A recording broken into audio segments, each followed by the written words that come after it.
Situs Glucolyze, Glucose Stabilized by Realize, mengatasi ancaman diabetes di Kota Bandung sebagai destinasi kuliner. Inilah Kota Bandung, kota yang terkenal sebagai destinasi kuliner. Banyak sekali makanan dan minuman manis yang dijual di Kota Bandung. Wah, sangat menggiurkan sekali ya, terutama buat kita nih kalangan Gen Z yang seringkali ikutan tren di sosial media. Ada saja kafe dan restoran hits yang baru buka di Bandung. Tapi kira-kira kebiasaan seperti ini lebih banyak untungnya atau ruginya ya untuk kesehatan kita?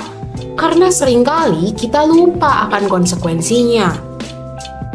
Untuk itu, perkenalkan, nama saya adalah Michelle Madani. Dan saya, Anggita Chandra-Nias. Kami berdua adalah mahasiswi di Farmasi Klinik dan Komunitas Institut Teknologi Bandung. Pada kesempatan kali ini, untuk menyambut Lomba Medical National Essay Competition 2024, kami akan membahas dampak makanan dan minuman manis kepada kesehatan Gen Z, khususnya di Kota Bandung. Yuk kita simak pembahasannya. Diabetes mellitus adalah gangguan metabolisme kronis dengan ciri meningkatnya kadar gula darah, yang secara berangsur-angsur dapat mengakibatkan kerusakan organ seperti jantung, hati, ginjal, dan syaraf. Seseorang didiagnosis mengidap diabetes apabila pemeriksaan gula darah sewaktunya di atas 200 mg per desiliter ataupun HbA1c-nya di atas 6,5%. Manifestasi klinis dari orang yang mengidap diabetes adalah polifagia, ingin makan terus, polidipsia, haus terus rasanya, poliuria, seringnya urinasi, kemudian letargi, kehilangan berat badan secara drastis, nafasnya berbau aseton, ataupun pandangannya buram. Penyakit diabetes dapat dibagi menjadi dua tipe, yaitu DM tipe 1 dan DM tipe 2. DM tipe 1 biasanya dipengaruhi oleh genetika dan diderita sejak usia kecil, sedangkan DM tipe 2 disebabkan oleh pola hidup seperti kurang aktivitas fisik, obesitas, dan juga pola makanan yang tidak sehat. Terapi non-farmakologi dari diabetes biasanya dikaitkan erat dengan peningkatan kualitas pola hidup guna mencegah kerusakan organ lebih lanjut, dan salah satunya adalah mengurangi konsumsi gula harian.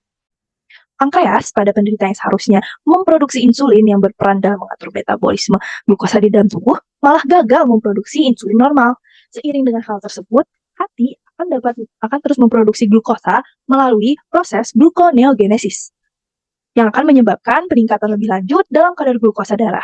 Dalam menindaklanjuti hal itu, simpanan protein, trigliserida, serta glikogen akan terus-menerus dipecah untuk menjadi energi tanpa adanya penyimpanan energi kembali yang seharusnya dilakukan oleh insulin.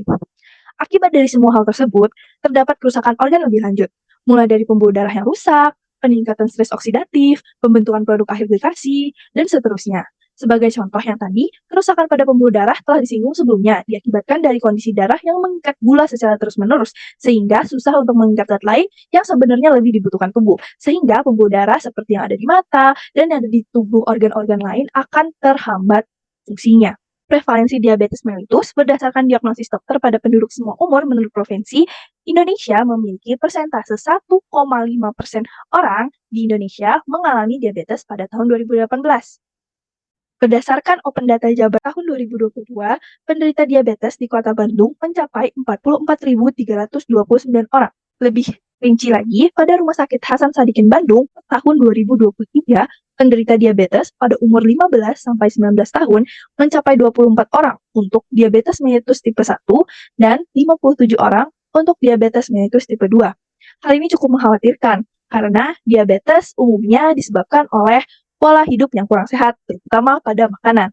Maka dari itu, teman saya, Michelle Madani, telah menanyai salah satu warga Kota Bandung mengenai pola makannya. Permisi Teh, Oh iya, Teteh emang orang Bandung? betul. Oh, lagi jalan-jalan nih di sini ya? Iya, lagi jalan-jalan. Boleh nggak aku tanya-tanya sebentar? Oh boleh dong. Oh ya, jadi Teteh tahu tempat ini dari mana ya? Dari TikTok. Oh, video yang lagi viral itu ya? Betul. Teteh hari ini mau beli apa aja nih Teh? Oh aku mau beli es krim, mau beli cookies. Ini, pokoknya banyak deh. Buat satu hari? Iya, buat buka puasa. Oh, buat buka puasa. Tapi Teteh tahu nggak ada maksimal gula harian loh dalam satu hari? Nggak tahu. Oh, ya udah. Sini yuk sama aku dijelasin. Batas konsumsi gula harian merupakan gula harian maksimal yang dapat dicerna oleh tubuh sebelum akhirnya menimbulkan efek yang negatif. Nah, regulasi gula harian di Indonesia ini menurut Permenkes nomor 30 tahun 2013 sebanyak 50 gram gula per hari maksimalnya atau 10% dari total energi. Sedangkan di luar negeri, contohnya dari American Heart Association pada tahun 2024, gula harian maksimal yang dapat dikonsumsi untuk pria adalah 35 gram, sedangkan untuk wanita adalah 25 gram. Selain itu, di negara Singapura ada regulasi Nutri-Grade, yaitu ada kategori A, B, C, D. Kategori ini menandakan jumlah atau kandungan gula yang terdapat dalam produk yang dipasarkan. Hal ini membuktikan bahwa regulasi gula di Indonesia ini lebih longgar dibandingkan luar negeri. Karena gula yang berlebih itu tidaklah baik untuk tubuh kita, malah menjadi racun dan membahayakan tubuh karena akan terdeposit menjadi lemak dan selanjutnya dapat merusak berbagai fungsi organ termasuk menurunkan sensitivitas insulin dalam tubuh. Hasil survei secara langsung yang kami lakukan pada tanggal 4 sampai 6 Maret 2024 menyatakan bahwa kesadaran dari masyarakat Bandung, khususnya di usia 20 tahunan itu, terhadap gula harian maksimal itu cukup rendah. Dibuktikan dari pertanyaan, sering apakah Anda mengecek kandungan gula dalam makanan? Mereka 11 orang menjawab tidak pernah mengecek, dan 8 orang menjawab jarang. Sedangkan yang sering dan selalu masih sedikit dan tidak mendominasi. Selanjutnya untuk biaya yang dikeluarkan untuk makanan atau minuman itu masih didominasi oleh mayoritas di bawah 40.000, tapi ada yang mengeluarkan biaya sampai di atas 300.000. Lalu alasan pemilihan makanan ini, 30 orang memilih karena kebiasaan dan mood, serta 29 juga memilih rasa dan kepuasannya. Ini menyatakan bahwa kebiasaan makanan dan minuman manis itu memang terjadi di masyarakat Bandung, serta sosial trend itu 37,1%, artinya iklan-iklan yang lewat di sosial media seperti TikTok ataupun Instagram itu memang mempengaruhi kebiasaan dan juga tren dari masyarakat Bandung, khususnya pada para remaja, generasi Z dalam memilih makanan dan minuman manis. Jadi gimana Teh? Sekarang udah paham kalau ada batas gula harian maksimal? Sudah paham. Oh, oke sih Teh. Iya, jadi bukan nggak boleh ya kita mau makan makanan manis atau minum minuman manis, tapi ingat dalam satu hari itu ada batas gula harian maksimal yang dapat dikonsumsi. Betul, aku juga jadi takut ya, soalnya orang tuaku ada riwayat diabetes. Terus aku jadi bingung cara ngontrol kadar glukosa aku sehari gimana ya?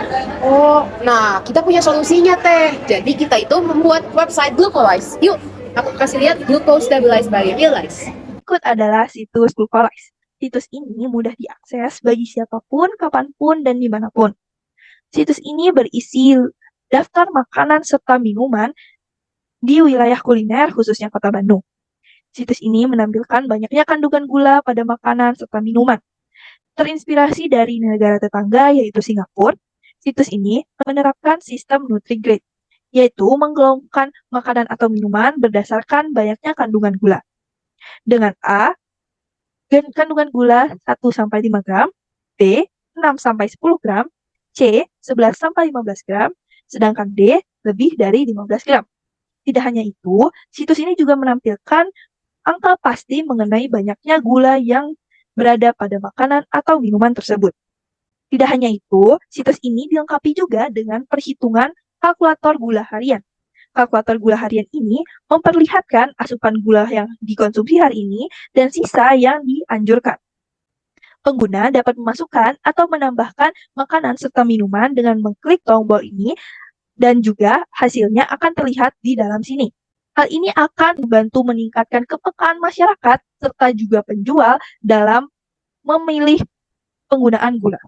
Untuk menunjang hal ini, kami berinisiatif untuk melakukan kerjasama dengan pihak-pihak kafe atau penjajah makanan di sekitar Kota Bandung untuk ikut turut memberi informasi tentang kandungan gula yang berada pada makanan serta minuman. Sebagai timbal balik, tentu pihak kafe akan mendapatkan keuntungan tersendiri, yaitu peningkatan branding serta iklan gratis yang mengatasnamakan tempat jualan mereka di situs Glucolize, khususnya di bagian restoran.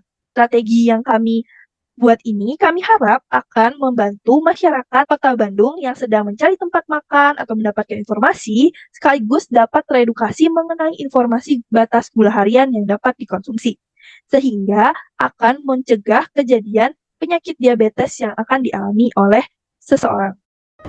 Oh, kayak gini websitenya? Bagus juga ya?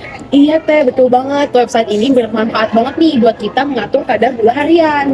Oke, kalau gitu aku bakal pakai website ini ke depannya. Siap Teh, makasih banyak ya.